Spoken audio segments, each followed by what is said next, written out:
AP రాజకీయాలు ముగిశాయి. ఏదైతే చూసుకుంటే మొన్న జూన్ 4న రిజల్ట్స్ కూడా వచ్చేసాయి. సో ఏదైతే చూసుకున్నట్టు జగన్ 175 వై నాట్ 175 అంటూ అధికారంలోకి వస్తా అని చెప్పడం జరిగింది. కానీ అది కాస్త రివర్స్ అయ్యి కూటమికే అధిక మెజారిటీ రావడం చూస్తున్నాం. సో అదేవిధంగా చూసుకుంటే అటు టీడీపీకి 135 స్థానాలు, జనసేనకి 21కి 27 స్థానాలు, బీజేపీకి 8 స్థానాలు. ఏదైతే చూసుకుంటే జగన్ ప్రభుత్వం 11 స్థానాలకే పరిమితం అయింది. సో ఇదే అంశాల మీద మాట్లాడదాం. మనతో పాటు మాట్లాడడానికి ప్రముఖ రాజకీయ విశ్లేషకులు చిట్టిబాబు గారు ఉన్నారు.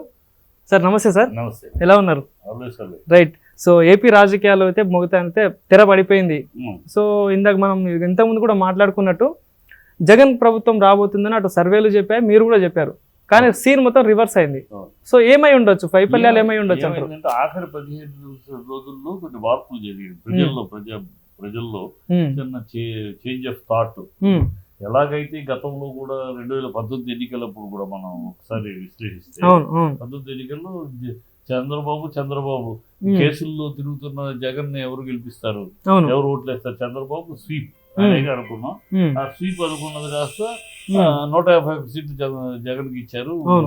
14 ఏళ్ళు సీఎం గా ఉన్న చంద్రబాబుని 23 సీట్లకు కూర్చోబెట్టి 2 ఎంపీ సీట్లే ఇచ్చి పూజలు చేశారు. ఇప్పుడు అదే రివర్స్ చరిత్ర పునరావృతమైంది. ఇవాళ అందరూ జగన్ అనుకున్న సర్వేలు చేస్తుంటే ప్రజలు ఆనాడు ఇచ్చి తిరిగి ఇటు జగన్ కి ఇచ్చారు. 11 సీట్లు ఇచ్చి 4 ఎంపీ సీట్లు ఇచ్చి కూర్చోబెట్టారు.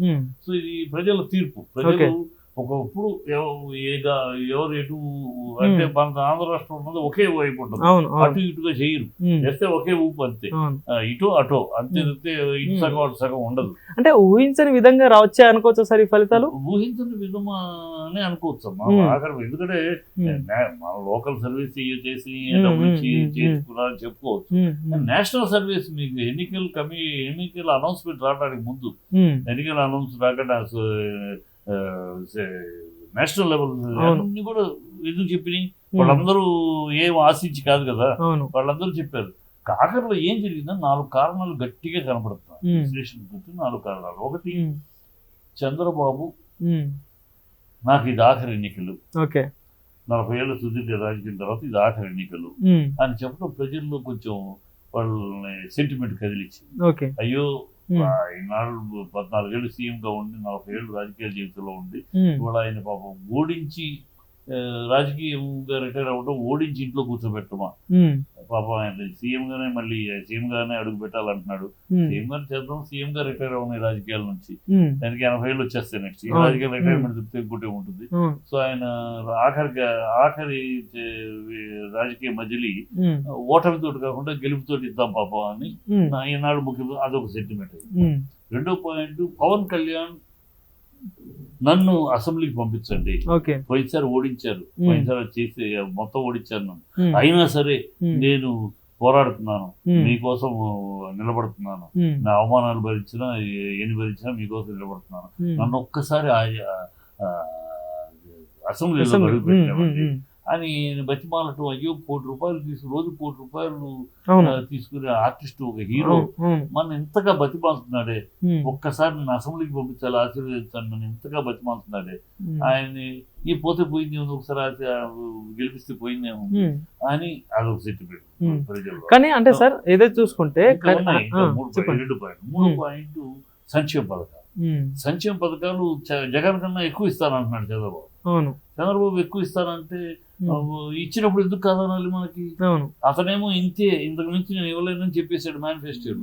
ఇచ్చిన అంతకన్నా ఎక్కువ ఇస్తానంటున్నాడు. వాలంటీర్కి 5,000 కాదు 10,000 ఇస్తానంటున్నాడు. ఇంకోటి 15,000 కాదు 20,000 ఇస్తానంటున్నాడు. అమ్మఒడి పెంచుతానంటున్నాడు. అన్ని ఇలా ఇస్తానంటున్నాడు. ఆయన ఇవ్వగలడు, 40 ఏళ్ళ అనుభవం ఉంది. ఆర్థికంగా జగన్ వాళ్ళకి ఆర్థికంగా ఇంతే పరిస్థితి ఇవ్వలేనన్నాడు. ఈయన ఆర్థికాన్ని చేయగలడు, అనుభవం ఉంది, చేసి ఇవ్వగలడు. సో ఎక్కువ వస్తా ఉంటే మనం ఎందుకు వద్దనాలి? ఎక్కువ వచ్చి ఇచ్చే వ్యక్తిని కాదని ఇంతే ఇస్తానని చెప్పిన వ్యక్తిని తీసుకోవాలి. ఎక్కువ ఇస్తానంటాడు కదా, అదొక పాయింట్. 4 పాయింట్, మోడీ ప్రభావం. మోడీ ప్రభావం ఆంధ్రాలో లేదు లేదు లేదు అనుకున్నాం. మొన్నటిదాకా అందరే లేదు అనుకుంటాం, నేను అనుకుంటాం, నువ్వు అనుకుంటాం కాదు, అందరూ అదే అనుకున్నారు. ఎందుకంటే ఏదో ద్రోహం చేశాడు, ఆంధ్రాకి ద్రోహం చేశాడు, స్పెషల్ స్టేటస్ ఇవ్వలేదు. చంద్రబాబు దాన్ని దుమ్మెత్తి పోసి ప్రజల్లో బాగా నాటుకుపోయింది.